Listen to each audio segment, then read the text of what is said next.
Good morning students. Last આપણે જોયું હતું કે જે આક્રમણકારીઓ છે તેની સામે લડવા માટે સરકાર કહે છે તમે રેડી થઈ જાઓ, અને તમે જે નૌસેના છે અને બીજું કીધું સ્થળ સેના, બરાબર છે, એ બંને માટે તમે લોયલ બની જાઓ. લોયલ મીન્સ કે તમે એના માટે વફાદાર બની જાઓ. Loyal hearted freedom you are. જો તમે લોયલ મેન બનશો એટલે કે તમે ફ્રીડમ, વફાદાર સ્વતંત્ર માટે તમે વફાદારી જો રાખશો તો આપણો વિજય થશે. પરંતુ હેલન કેલર આ બધી વસ્તુ કરવાની ના પાડે છે. તો એના માટે પ્રશ્ન ઉઠાવે છે કે will the worker walk into this trap. શું કામદારો છે, વર્કર મીન્સ કામદારો, એ આ જાળમાં ફસાશે? Will they he fool again. ફરીથી તેઓ મૂર્ખ બનશે. ફૂલ્ડ એટલે કે મૂર્ખ બનવું. I am afraid. શું એના માટે હું ખૂબ જ ડરી રહી છું. The people have always been susceptible to oratory of this sort. તો કે જે લોકો છે એ આ બધી વાતોમાં હંમેશા આવી જતા હોય છે, અને આ પ્રકારના ભાષણો, તો કે હું જે ભાષણ આપી રહ્યું છું જેમાં લોકો શું કરતા હોય છે, બિલીવ કરતા હોય છે, એમાં માનતા હોય છે. સસ્પેક્ટિવ એટલે કે સંવેદનશીલ બનવું અથવા તેમાં માનવું. ઓરેટરી ઓફ ધીસ સોર્ટ એટલે કે જે પ્રમાણેનું જે સેન્ટેન્સ બોલી રહ્યા હોય છે, વાક્ય બોલી રહ્યા છે, તે ભાષણોને તેઓ પોતાના દિલમાં ઉતારી લે છે અને ત્યારબાદ શું કરે છે, રિએક્ટ કરે છે. તો worker know they have no enemies except their master. Worker એટલે કામદારો જાણે છે કે એના દુશ્મન એના કોણ છે, માલિકો છે, એના સિવાયનું બીજું કોઈ પણ નથી. એવું તે ખબર જ છે કે જે મારા પાસે કામ કરાવે છે એ જ મારા દુશ્મન છે. they know that their citizenship papers are no warrant for the safety of the wives and children. કે they know, તેઓ જાણે છે કે તેમની પાસે જે રહેલા પ્રમાણપત્રો છે, બરાબર, સિટીઝનશીપ પેપર્સ એટલે કે પાસે પ્રમાણપત્રો, બરાબર, and are no warrant for the safety of their wives. Wives એટલે કે પત્નીઓ છે, પોતાની પત્ની છે, એન્ડ ચિલ્ડ્રન પોતાના બાળકો છે. તો કે એના સલામતી છે, બીજી એના માટે જરૂર કંઈ છે જ નહીં. એટલે કે પત્ની અને જે બાળકો છે એની સલામતી જો મળતી હોય તો તે કંઈ પણ કરવા માટે તૈયાર હોય છે હંમેશા. And they know that honest sweat, persistent toil and years of struggle bring them nothing on to worth fighting for. તે નો, તેઓ જાણતા હોય છે. તો કે આ બધી વસ્તુ વર્કર્સને ખબર જ છે, બરાબર છે, કે શેના માટે કરી રહ્યા છે, પણ તે શેની એની મજબૂરીના કારણે આ બધી વસ્તુ નથી કરતા. તો they know that honest sweat એટલે કહેવાશે, હોનેસ્ટ એટલે કે ઈમાનદારી, સ્વેટ એટલે કે પરસેવો, ઈમાનદારીથી પરસેવો પાડીને, ત્યારબાદ કીધું છે પરસિસ્ટન્ટ ટોઇલ એટલે સતત કઠોર પરિશ્રમ કરીને, ખૂબ જ ભારે મહેનત કરીને, and years of struggle bring them nothing on to worth fighting for. તો કે આ બધી વસ્તુ વ્યર્થ ન જવી જોઈએ, એના માટે કંઈ ખોટી વસ્તુ પડવી જોઈએ નહીં. એના માટે તે લડવા માટે, મરવા માટે તેઓ તૈયાર છે, સંઘર્ષ કરવા પણ તૈયાર છે. એટ છતાં પણ deep down in their ફુલિશ hearts they believe they a country of blind vanity of slaves. તો કે છતાં પણ જે હેલન કેલર છે વાત કરે છે કે લોકો જો આ જે ખોટી બધી વાતો છે એમાં આવી જાય છે, કારણ કે તેઓ મૂર્ખ બની જાય છે. કારણ કે જે પેલા જે અમીરો છે એ ખૂબ જ બુદ્ધિશાળી હોય છે, જે ઊંચી પોસ્ટ ઉપર હોય છે તે. તો કે તેમના મૂર્ખ મનના કોઈ ખૂણે શું હોય છે, તેઓ માને છે કે તેઓનું આ રાષ્ટ્ર છે. તો આપણે બિલીવ કરીએ છીએ કે આ ભારત દેશ મારો જ છે, એના માટે હું કંઈ પણ કરવા તૈયાર છું, પણ આપણે પોતાની મૂર્ખતા બતાવીશું તો શું થશે, લોકો એનો ફાયદો ઉઠાવશે.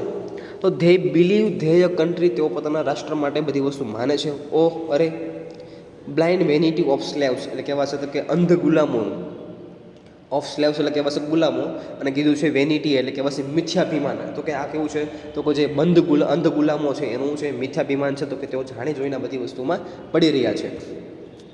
The clever ones up in the high places know how childish and silly the workers R.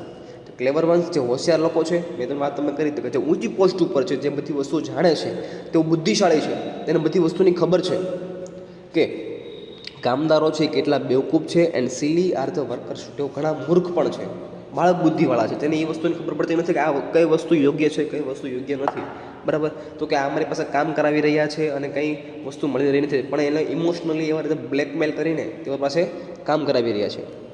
They know that if the government dresses them up in khaki and gives them a rifle and starts them off with a band waving banners. They know, તેઓ જાણતા હતા that કે જે if the government dresses them up in khaki, તો શું કહે, ખાકી dress એને પહેરાવી દેશે, બરાબર છે, અને હાથમાં બંદૂક આપી દેશે. gives them a rifle and starts them off with a band and waving banners, બરાબર છે. કારણ કે બહારના કન્ટ્રીમાં શું છે, તો કે પહેલાં બેન્ડ વજા જોયું હોય ને, તો કે એ ટાઈપનું શું કરશે, વગાડીને જે કહેવાય છે સાથે મોકલી આપશે લડવા માટે. They will go forth to fight valiantly for their own enemies. તો કે તેઓ જાણતા હોય છે કે પોતાની જે આ સેના છે, બરાબર છે, જે શત્રુઓ છે એને બચાવવા માટેનું શું કરશે, તે યુદ્ધ કરવા માટે તૈયાર થશે જ. તે એ પોતાના 100% આપશે. તો ગો ફોર ટુ ફાઇટ વેલિટેન્ટલી એનું કરશે, શું કે કંઈ પણ અર્થ રાખ્યા વગર, કંઈ પણ સ્વાર્થ રાખ્યા વગર તે શું કરશે, આ લડાઈ કરશે. They are taught that brave men die for their country's honor. They are taught, તેઓ શીખ્યા હોય છે that brave men, જે બહાદુર માણસ છે, die for their country's honor. શું છે, તો કે પોતાના દેશના સારા માટે તે પોતાનું બલિદાન આપી દે છે. What a price to pay for a vague idea that lives of millions of young men. Other million crippled and blinded for life. What a price. આના માટે કોઈ કિંમત નથી, કારણ કે જો જાન સિવાય બીજી કિંમત કંઈ કહેવાશે નહીં, બરાબર, કે માણસનું જીવ જોખમમાં હશે તો એની કિંમત કંઈ આંકી ન શકાય. તો એ વાત એ કરી છે કે જે વીર પુરુષો છે, બરાબર, જે બધા બહાદુર પુરુષો છે, એ પોતાના વતન માટે શું છે, તો કે બધી વસ્તુ મરવા માટે પણ તૈયાર છે. અને બીજી વસ્તુ કીધું છે કે આ સ્પષ્ટપણે જે આ વસ્તુ છે, બરાબર, અધર મિલિયન્સ ક્રિપલ એન્ડ બ્લાઇન્ડેડ ફોર લાઈફ, તે પોતાના જીવન માટે કેવા છે, અંધ બની ચૂક્યા છે, જેના બધી વસ્તુનો ખ્યાલ નથી કે આ વસ્તુ રિયાલિટી શું છે. તો જે લાખો લોકો શું છે, તો કે આ બધી વસ્તુમાં મરી મીટે છે અને તૂટી પડે છે, ખ્યાલ આવતો નથી કે રિયાલિટી શું છે અને શું કરી રહ્યા છે. Exist made horrible for still more million of human being, the achievement and legacy of generation swept away in a moment and nobody better off for all the misery. Other million cripple, લાખોના જે સંખ્યામાં જો લોકો છે, and બ્લાઇન્ડેડ four life, તો પોતાનું શું કરે છે, તો કે પોતે અંધ બની જાય છે. તો કે હવે લડવાના છે એટલે ખબર છે આપણને કે તે પોતાને શું કરશે, તો કે અપંગતા છે. ક્રિપલ એટલે કે અપંગ થઈ જવું, બરાબર છે. તો કે પગે ગોળી વાગશે, હાથે ગોળી વાગશે તો અપંગ થઈ જશે. એન્ડ બ્લાઇન્ડેડ ફોર લાઈફ, અને પોતાનો જે આંખો પણ ગુમાવશે. ત્યારબાદ exist made horrible for still more million of human being and the achievement. બીજા જે લોકો છે, બરાબર છે, તે પેઢીઓ શું કરશે, તો કે એક પછી એક પેઢી છે, બરાબર, એને આ બધી વસ્તુ વારસામાં મળતી રહેશે.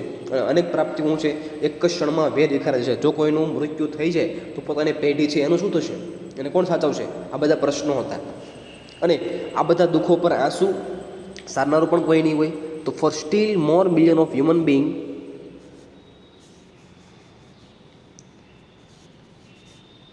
The achievement and legacy generation swept away in a moment and nobody better off for or the misery. તો જે આ લડત છે, બરાબર, એનું બલિદાન આપશે તો એના માટે જવાબદાર કોણ રહેશે?